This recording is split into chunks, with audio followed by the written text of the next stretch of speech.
What is up guys, it's your boy Solheim here, back with another Mists of Pandaria Classic video. Now, even though we're talking about Mists of Pandaria today, I want to talk about how you guys can prepare yourself for Mists of Pandaria Classic. So if you're playing Cataclysm right now, this video is basically for you. Now, in order to prepare yourself for Mists of Pandaria Classic, you need to know about things that are coming out in Mists of Pandaria Classic. Now today we're going to be focusing on a couple of aspects of the game, so we're not covering everything about preparation because there's so many things you can do.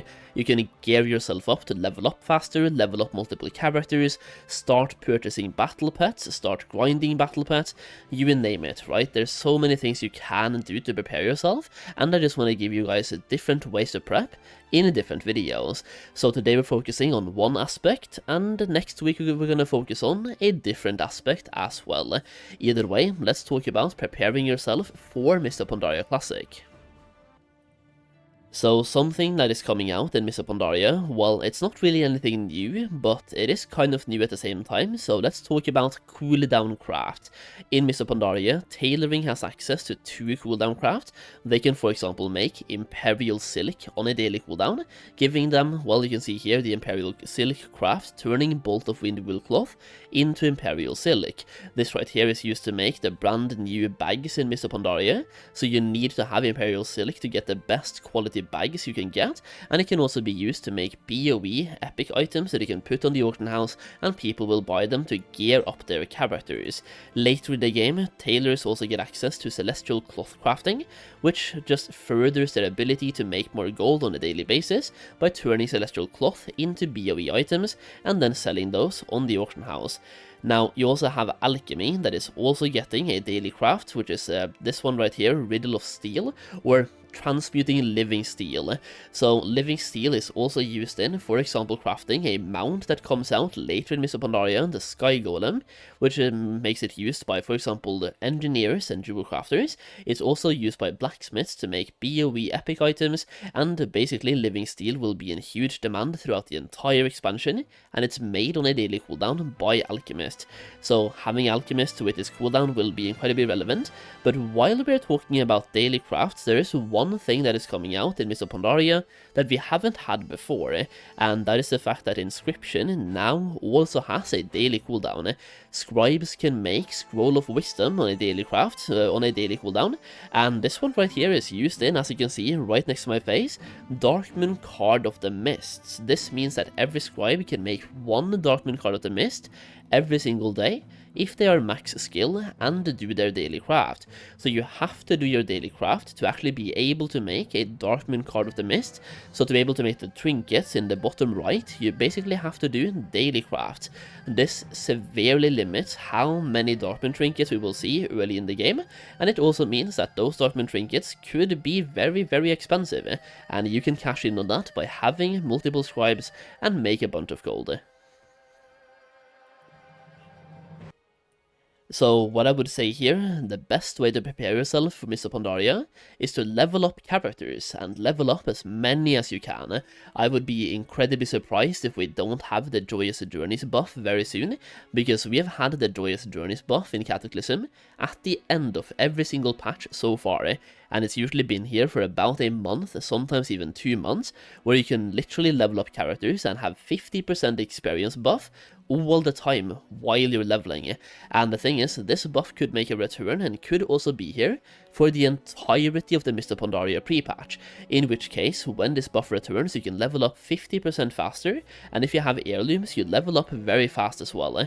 So, literally, level up characters in Cataclysm, and you will be prepared for this, because once again, the more characters you have, the more gold you will make, and Inscription will probably be the best one to have at launch, because once again, Darkmoon cards, these trinkets are insane, and they are on multiple classes bis list, especially the agility one and the strength one. They are very good to have early in Mists of Pandaria Classic, and they will be gated behind a daily craft, which means the amount of cards we're going to have available on the server will be incredibly limited early on. Meanwhile, the demand will be quite huge, so you can make a bunch of gold on every single character simply by having Inscription. and yeah, just doing your daily craft every single day. It is worth noting that the Dark Moon card of the Mist craft requires you to be max skill, so you want to do your daily craft and the skill up all the way to max as well in order to make those Dark Moon cards. So at the moment, what you can do to prepare here is to both level up characters all the way to level 85 preferably, and also skill up Inscription ahead of time. You can skill up Inscription later on in Mists of Pandaria Classic, and there's even a catch-up mechanic for it, but that catch-up mechanic can be quite expensive. So the best way to do this, very likely at least, is to skill up Inscription right now ahead of time.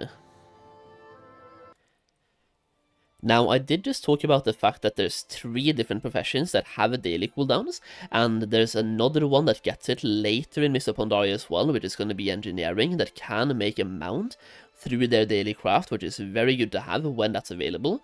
But we have tailoring, we have inscription, and we also have alchemy. So which one of those would I personally suggest you go for? Well, this kind of depends on how you want to make gold, because I believe that alchemy, for example, will be very good throughout the entirety of the expansion, but might not be that viable early on in the expansion. Meanwhile, Inscription will be very good early, so like very good at the start of the expansion, but will very likely fade off very fast over time. And then you have Tailoring that will be both good at the start of the expansion and also pretty good over time, because first of all, they can make bags. They are always in demand throughout the entire expansion, and they also get another cooldown craft later in the expansion as well, which allows them to make BoE, epic BoE items later in the expansion as well. So to sum that up, Inscription plus Tailoring will both be good to have early in the expansion. Meanwhile, if you're thinking about the long term of the expansion, Tailoring is still gonna be good. Inscription will lose some value because Relic of Suen and these Dark Moon cards will be less good as we get later into the expansion, and basically other trinkets get introduced that has higher item level and more stats, but they will be very good at the start. And Alchemy as well will be very good throughout the expansion, so it really just depends on when you want to make gold. If you want to make a lot of gold early and then spend that gold wisely through investments, for example, or just to make a bunch of gold early, then I would say Tailoring plus Inscription will be the way to go. But if you're thinking more long term, you might even want to look at, for example, Tailoring plus Alchemy, Inscription plus Alchemy.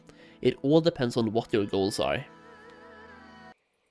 So once again, when the Joyous Journeys buff in Cataclysm is active, take advantage of it to make a bunch of gold later down the line by using those cooldown crafts. And once again, you want to be level 85 here, but even just being level 80 would be good enough, but the more the better. Either way, if you want to learn more about gold making in Mists of Pandaria, check out my gold making guide for Mists of Pandaria, which is a guide that I recently released, which covers how to farm gold and make gold and craft for gold in the Mists of Pandaria expansion. It also covers a bunch of information that you really want to have for gold making in Mists of Pandaria, so you can check it out through the link down below in the video description. At the moment, you will also get the Cataclysm Guide for free in that same purchase, effectively giving you 2 guides for the price of 1, and that way you can use the Cataclysm Guide right now to prepare yourself for Mists of Pandaria, and then you can swap out to the Mists of Pandaria Guide when the expansion comes out to make a bunch of gold in Mists of Pandaria as well. Once again, the link to that will be down below in the video description. As always, I want to hear your thoughts on this, so how are you planning to make voice crack? I think I'm starting to catch a cold, but either way, let me know in the comments down below how you are planning to make gold in Mists of Pandaria Classic. I would love to hear some feedback and some plans around this, so like, how are you planning to make gold? Let me know in the comments. If you enjoyed the video, leave a like as well, and thank you for watching. I really do appreciate it, and that's it for now, so I'll see you again in the next video very soon.